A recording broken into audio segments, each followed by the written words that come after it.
and welcome to the Agent Advantage podcast with Emily and Michaela. Today we are talking about business planning. Emily has been a coach for years and helped me when I originally did my first business planning workshop. So she's going to walk us through different options for business planning. It's going to look different for each person, but really just a basis to get started if you're new to the business or if you're looking for something different to implement into your existing business. So Emily, let's get into it. I'll let you kind of take the lead and we can get started.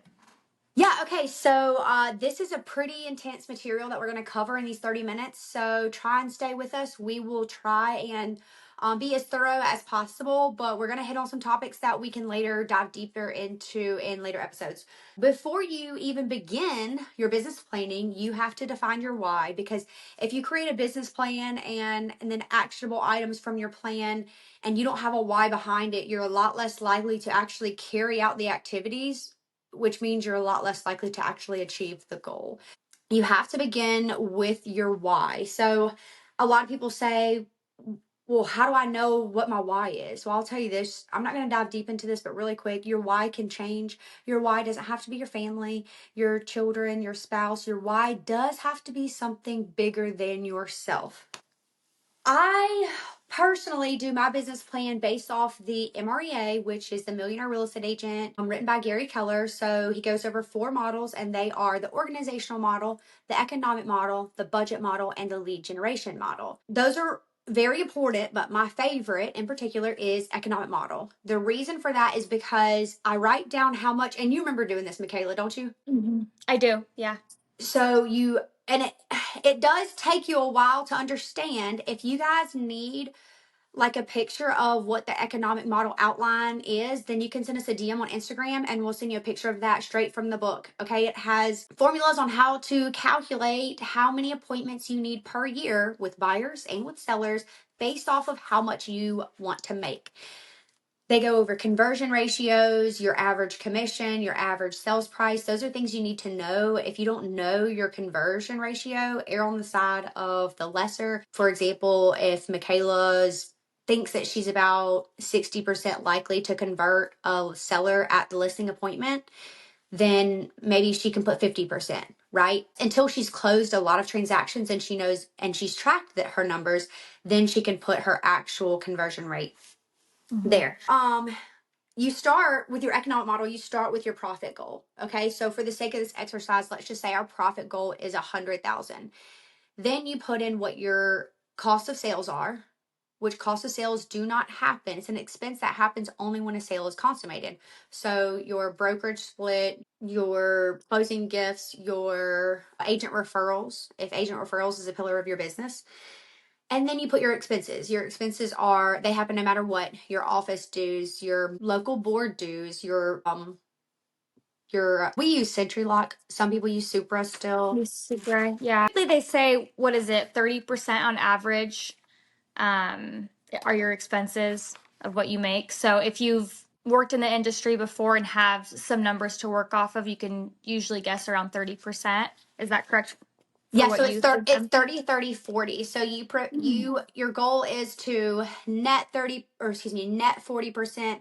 30% should go to cost of sales and 30% should go to your expenses. And that's funny that you actually knew that number, because I didn't know that number off the top of my head yesterday. But that actually, Michaela, you know that from the MREA book, because they talk about those numbers, and we're running a business. I had some agents in a business planning class that got frustrated the other day that they just want to get into the creative side and they just want to talk about what they're going to do for lead generation.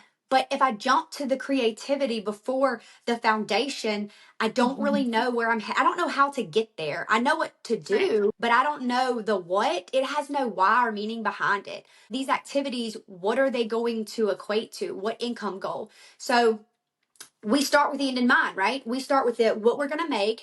And then it breaks us down to appointments, buyers and sellers. In the economic model, it breaks down to what percentage buyers you want to do and what percentage sellers you're going to do. Because sometimes with buyers, you may make a certain percentage because you charge your buyers a certain percent and you charge your sellers a certain percent. And then you might even have an average sales price that's different on each side. So your average commission may be different. The reason that we do that is because we can't control everything. Like, we can't control all the outcomes. But if we get close to the numbers, we're more likely to hit them, right? Right, correct. So then it bumps down to how many appointments we need per month. After the economic model, again, remember if you need that, just send us a DM. After the economic model, I usually go straight into my 135 or my GPS. And I know I've made you do one before, Michaela. We do Yes. on the team retreat. Yeah, this is all very Keller Williams model, which is what I started learning, and it helped set a foundation. I don't do all of these exactly as Emily is explaining them, but I've used a lot of what I've learned to kind of set the foundation for my business now. So this is a great place to start, and I know it's worked for you, Em, and your entire team and everyone over at Keller Williams. It's a great starting point, and kind of a fail-proof business plan. Listen, y'all, you don't have to do everything exactly the way that I do it. We're on here just to share what works for us. Correct. If you have a bulletproof business plan that has worked year after year and has gotten you the success and has made your business grow by the percentage you want to grow each year, then keep doing it. If it's working, don't fix what's not broken. You would agree, right, Michaela? Yep, 100%. And change things up too as needed. That's our little disclaimer to get this going. Yes, I like to keep my business plan simple. It does get a little complicated filling out the economic model. From that, I make my GPS and or 135. And that is a Kellerism thing. And I know people that are listening to this are not with Keller Williams. And if you hate Keller Williams, that's okay too. I'm just sharing the tools and the models that I have had shared with me and they work. In this, we talk about our one big goal for the year. Okay. And that always has to be a unit goal. I know my unit goal because I know I did my economic model. Okay. And I'm going to go over this with you guys. This is mine. Again, if you have any questions, you can send us a message on Instagram. We'd be more than happy to chat with you and help you. I know that I have to close 48 transactions to hit my goal, to hit my income goal. I can't do this unless I do the economic model first. The economic model is the most uncomfortable, not fun. It's a lot of math involved. However, I can't, like I said before, I can't get to where I need to go unless I know how to get there. So, 48 transactions. Now we break that into 3 priorities. Most agents have 3 to 5 lead generation sources. How many do you say that you have, Michaela? Like, what's the bulk that your business comes from? What would be like how many sources you think your business comes from? It changes depending on the year. Of course, as you get bigger, your referral base grows. You have past clients as you get into like that 3 to 5 year mark. Right now, my business is mostly friends and family that I've known, referrals from past clients, referrals from other agents, and then a lot of floor calls. So me and my business partner, he's in office most of the time and he takes a lot of floor calls. And so we've been really successful from that. And then I also do Is that like mailers. phone duty? Yes, similar to what phone duty would be. Yeah, so we do that and then we do client events every year and we network that way. So people bring their friends and family. We do about 4 of those a year with Windermere. Yeah, mailers have been really successful for us as well. Okay. This So last year. I do want to break down what Michaela said, or really just revisit that. She talked about calls, which is the same thing as being in the office. Guys, if y'all are not getting into the office to work, I'm just gonna be so real with you. You're running a hobby and not a business. Like you need structure. We get into this business because of the lax and the freedom. And yet, if that's why we stay in this business, like, excuse me, I shouldn't say that because me and Michaela both would agree that we love this industry because we have freedom of our schedule. Yes. And we still incorporate structure because to be successful, we have to have structure. Even if you don't think you thrive off structure, you do. And it's consistency, not intensity, that will outpace any other competition. So if I go in the office, I'm like, I'm gonna go in there all day from 8 to 8, and I'm gonna hit it hard. And then tomorrow I'm gonna take off, and the next day I'm gonna take off. And oh wait, you know what? I feel like I'm gonna hit it hard again. That's relying on your feelings and your emotions, and not sticking to your plan and just being freaking consistent. I just want to talk about that for a moment because showing up to the office is really important. And we have had an uptick. We call it phone duty. They call it floor calls. We have had an uptick in people calling in the office looking for an agent. And we think that in this day and time, like, oh, they're going to the internet, they're only using their friends and family, and we have this like misperception that like people are literally still picking up the phone and calling a real estate company. Yeah, And 100%. we're missing the opportunity if we're not taking up that time to get into the office and be on Yeah. call. We And they're need to good be on clients call. too. They've been very, very good price points too. Yeah, if I could say That's one thing, that's amazing. been a really good lead source for us this year. That's amazing. And it's free. So exactly, that's another thing I was going to say. Thank you for saying that. It's free. A lot of people think that they have to It's spend a free. lot of money on lead generation. And another note that I have written down here is that please, please, please do not add paid lead generation services before you ever start lead generation. Paid lead services should complement the lead generation that you're already doing. It should enhance it. It should be there to grow your business. You're like, hey, I've made the calls, I've written the handwritten letters, I've door knocked, I've held open houses, I've gotten closings, I've like fed my database, and I want to grow. I can't grow with who I've had because I'm kind of exhausted them. Now I need to incorporate paid lead services. But if you start the foundation of paid lead services, you don't know how to work. Would you agree, Right. Michaela? I agree 100%. Like when Michaela first started, she came in and she started making cold calls to expireds. That wasn't comfortable for Michaela. No one would say that that's comfortable, No. Yeah. but she did what she needed to do. And then if you want to add in lead services later, you can, but you can't forget how to work, because if you forget how to work, when Yeah. you enter into a shifting market, your family is going to suffer. You're going to suffer. And more than likely, you're going to end up getting out of the industry because you don't know how to lead generate. Yeah. So, you're saying the first thing you want to figure out is what your 3 to 5 lead sources are. So, what Mhm. you're doing consistently to hit the units that you want, that overall unit number. So, first, we're looking at lead sources. What are your 3 to 5 lead sources, would you say, Em? My 3 to 5 lead sources are SOI and past clients. And the reason that I lump them together is because Can you I, explain what SOI is? oh, yes, If I'm you, sorry, for SOI, agents who sphere, don't know. yes. So sphere of influence, people that you already know, love, and trust, or that know, love, and trust you. People do business with people that they know, they love, and they trust. And we need to love on those people and offer them value, even though they already know you and they may already trust you and love you. You can't not service them, right? You can't just go try and meet strangers and offer them value, because the people who are already in, who already know you, they deserve to be fed too, because you want to retain them. Retention is very important also. um we we do a really big event every year, and it's our Santa event, and we just had over 250 people come out to get their photos with Santa, cookie decorate, write letters to Santa, and it's a huge thing for the whole family. And even the grandparents come, they all love it.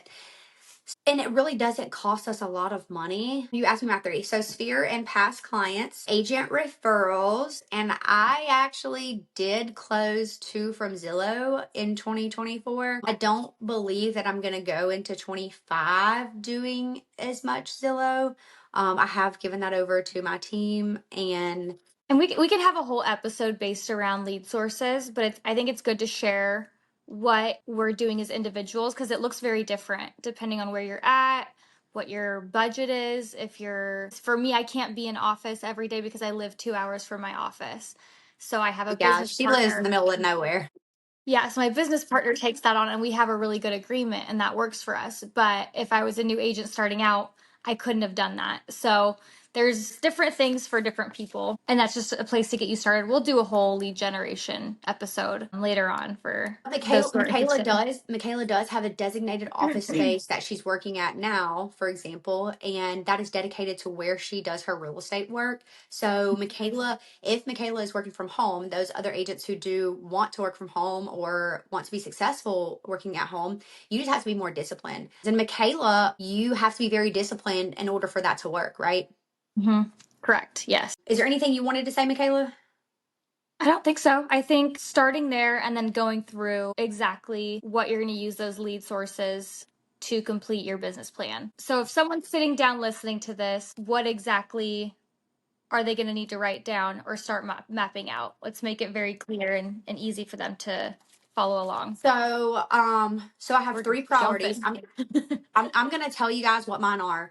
My first priority is SOI/database love, I intend to have 15 SOI closings next year. You have to be very specific with your goal. And remember, you are 74% more likely to achieve your goal if it is written. 74% more likely to achieve your goal if it's written.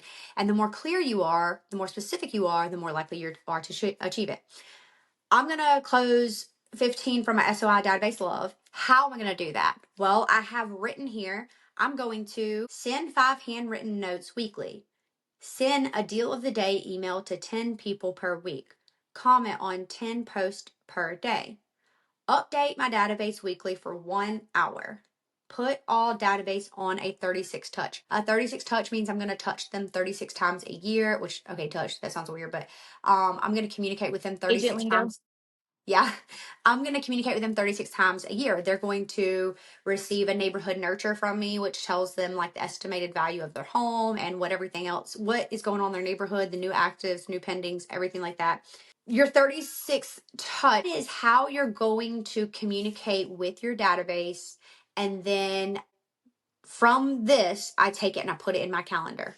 Do you have a calendar, Michaela, that you have? Like, I print just one that is a yearly calendar, and it's January through December, and I write what I'm going to do each month. For example, the month of Easter, excuse me, we do a coloring contest. Okay, we'll mail them the coloring page with the instructions, and we post it on our social media. Christmas, we do our Santa event, and we're writing this all on the list. We actually all get together as a team and we collaborate and we come up with our business plan. Making a business plan is a lot easier to do with another agent. Would you agree? Yes. Yep. We do a workshop every year with all of us, so it's really helpful to kind of bounce ideas off of each other. Good. So then my next thing is going to get 8 agent referrals. How am I going to get 8 agent referrals? I'm going to teach in a different office each month. I'm going to add 120 agents to my database. I'm going to send 5 handwritten notes to agents per week. I'm going to comment on 5 posts in an agent referral group per day. Agent referral groups are gold. You need to be updating it every single day, making sure that they're not asking for a referral in your area. Do 1 webinar for agents per quarter and post an agent referral partner 1 month on my Instagram story saying like, hey, I can help you in other areas. This is my agent referral partner in Washington. Here's meet Michaela Ferguson. And then I'm going to grow my social media following by 50%. I'm going to post 2 reels per week. I'm going to follow 10 people per week. I'm going to post 2 Facebook market listings a week. I'm going to post 2 stories per day and post 1 podcast per week. So that is all that I'm going to do. Now what I do is I take that and I put that into what's called a time blocking calendar. Okay. So your calendar can be digital. It can be like digital on your phone. It can be digital on a spreadsheet or it could be paper, but you have to look at it often. Do you have anything to add on that, Michaela? Yeah, I think for me, time blocking was one of the hardest things to implement into my business because every day looked a little bit different for me. And so, as a new agent, I think it's so critical if you're doing real estate full time, or even if you're doing it part time to start out, that you have set hours every single day, Monday through Friday, Monday through Saturday, Monday through Thursday, whatever your week looks like for you as an agent. Getting started, as you get busier, you'll have showings, open houses, things that come into the mix that changes that. But from what I learned with you, Em, and with Keller Williams when I first started, was your most productive hours are in the morning, that 7 to noon, when people aren't bothering you. Get all of your lead actionable items out of the way. What does that look like? That looks like making your phone calls, doing all of the important things the first part of the day, and then having your showings and those other items in the second part of the day. Yes. So they say Gary Keller says to do the most income producing, which is your most important activity when you are at your best first thing in the morning. Most people are at their best first thing in the morning. Some people aren't, and you also kind of like eat the frog. You get the uncomfortable things out of the way because we all know in real estate the day happens and it's like, oh my gosh, what's happened? Like, oh wait, can we put this off? Can we do this? And then what happens? Your lead generation, lead follow-up doesn't get done. I actually have lead follow-up and lead generation in my calendar is 2 separate items. And the reason is because I look at servicing my current leads and then going and getting new leads as 2 separate things. They say the fortune's in the follow-up. I like to make sure that I do my follow-up first and then I'll go get more leads. Yep, I agree with that. Even if, you're not time blocking every single item. Try to time block moments of your day, parts of your day. That way you can get your things done. That's worked the best for me, at least as of now. We'll see how it goes in the future, but it's a really good start. The goal is when you make a business plan, now you have your actionable items. Now you go plug it into your calendar. And so you should have a calendar that's filled up. So when you get to the office, you are doing what? I'm writing my handwritten notes to agents today, my two. And then I'm doing this today. I already know what I'm supposed to be doing throughout the day rather than getting to the office and trying to keep recreating. And Yeah. the problem is we need to move from the entrepreneurial to the purposeful, and we can't just create an idea and design and not carry out and have implementation, because implementation is what will set you apart from everyone else in this industry, because so many people in this industry, and Michaela would probably agree, they don't implement anything and they don't stay consistent. Yeah, it's a fun business to be in if you are Mm-hmm. creative, if you have all of these ideas. But we went to a seminar and I can't remember exactly which one it was, but the biggest thing they talked about was you're not trying to recreate the wheel here. You know, look at what has been done and been successful, implement that into your business. And once you hit your ceiling, then start to create things. Starting at square one and trying to create all of these new ideas, it's just going to be overwhelming. And if you're like that, then I recommend starting to read the book, The One Thing. Yes. That'll be very important to your business. That changed a lot of what I did in my first couple years of real estate. And again, that'll change as you progress, but I'm trying to focus on the profitable, actionable items and then going from there as you build your business. I would agree. I would agree. But also, you need to know your daily activities. So there may be some daily activities that need to be done that are not in your business planning. For example, I know that I need to check the MLS every single day. Okay, that's maybe not going to be in my business plan, but I know I need to check the MLS every single day. I know I need to pull up my database every single day and communicate with it and feed it. I don't care if you're working off of a spreadsheet or a fancy CRM. Use what you're going to use. No, I don't care if you're paying $100 or $0. That doesn't matter. What matters is a system that you use. And then when you make a goal, or excuse me, when you write an activity, you cannot just say, like, I'm going to call for sale by owners. Let's just say that's in mine. I'm going to call FISBOs. Great. When? How often? How many? What do you expect from that? Do you expect to get any appointments? Like, write what you expect. So, like, instead of change it from calling for sale by owners to I will call 5 for sale by owners. I'll have a minimum conversation of 3 for sale by owners. I will call this many and set this many appointments. Like, I will call 3 and I will set 1 appointment. Maybe when I call 3, if I haven't set an appointment, I'm still calling some more. But you just got to get really, really clear on the number, because if it's vague, you're going to get confused and be like, you're going to feel like you've succeeded when you haven't. Like, great, I called 1 for sale by owner. I'm done for today. I did what I was supposed to do, right? Yeah, Um, right. I think they say 70%. Like for Windermere, we have like batting averages. So like how many swings are you taking and how many hits are you making? For example, I love that. And I if love you that they call make it batting average. yeah, so if you make 10 calls, how many appointments are you getting from that? And then from those appointments, how many clients are you getting? Looking at my business from this last year, my batting percentage was 82%. So I took X amount of listing appointments and I got 82% of those as clients for this year. They say you want to be around 80% to have a healthy business. But that's something, if you've been in the business for a while, you can kind of gauge off of that. So if you're making 5 calls a day and you have an 80% chance of getting that listing or getting that appointment, then you know, okay, well, I need to make this amount of calls in order to get this many appointments, in order to get this many clients. So you kind of start to break it down. The thing is that we have to track our numbers. Michaela wouldn't know how many calls she needs to make to know how many listings she needs to take if she didn't know her numbers, right? She wouldn't know her batting average had she not tracked her numbers and tracked the calls that she makes and tracks the appointments and tracks the listings taken. Tracking your numbers and knowing your numbers is the most important thing for a business owner. Guys, we are in real estate and we are also business owners, and you don't see anyone running a business that is not tracking their inventory and the work that they do and their employees' hours and everything like that. It does take work. And the success that we get out of this business is I would say very rewarding and worth it. Okay, so do we want to really quick just list off some of the things that we keep track of? Because I know ours might be a little bit different, so I think it'd be nice to lay those out for people. Some agents might not even think, especially new agents, like, oh, I should be tracking this, or how many phone calls I'm making, or how many handwritten notes I'm writing per week. All of that plays into your success as a business and knowing what's working and what's not in the long run. So do you want to tell the audience kind of Yeah. what numbers you track, and then I'll go off of you.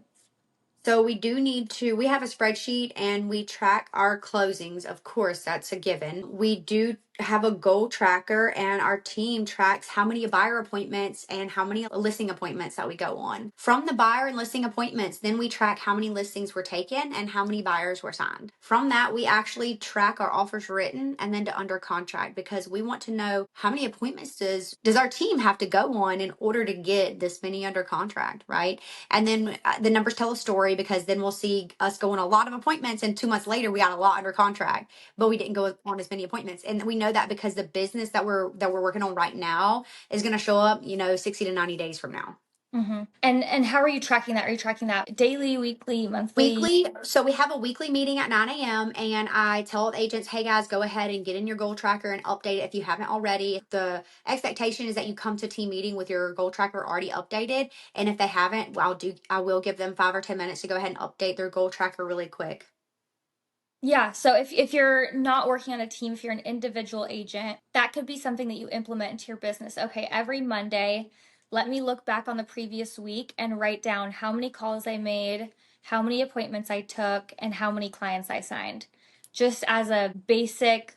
And you can do this with accountability partner. If you are in this industry, you need an accountability partner. Whether you Mhm. hire a coach, whether it is a friend, whether you have a team, whatever it is, you do need accountability. You can't just go through this business alone and not seek out, I would say not companionship, but really accountability from other Yeah, agents. accountability. And from every office I've worked in the different areas I've worked in, there's always been someone who has been willing to be an accountability partner for me because they also crave that. I mean, we're out here doing our best, so having people to lean on is really important too. And if you feel like you don't have that, then reach out to us and we might be able to connect you with somebody. Absolutely. And also you can find an accountability partner with someone outside of your area, and Yeah. you can, and that could be a win-win because you can build a relationship for future referrals. Yeah, 100%. Are there any other numbers that you track? We do track our current active listings and our coming soon listings.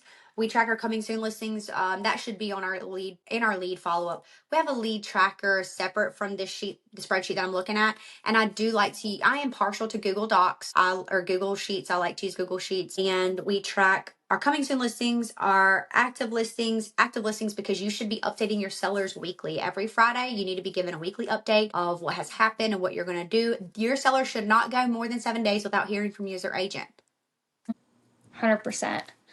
Okay, I track all of the same numbers. One thing I started tracking recently was my hours worked. And that whole idea is you are the CEO of your business, of your Oh, life, yeah. all of these different things. So I really wanted to know how many hours am I working for myself and how does that compare to when I was working for someone else?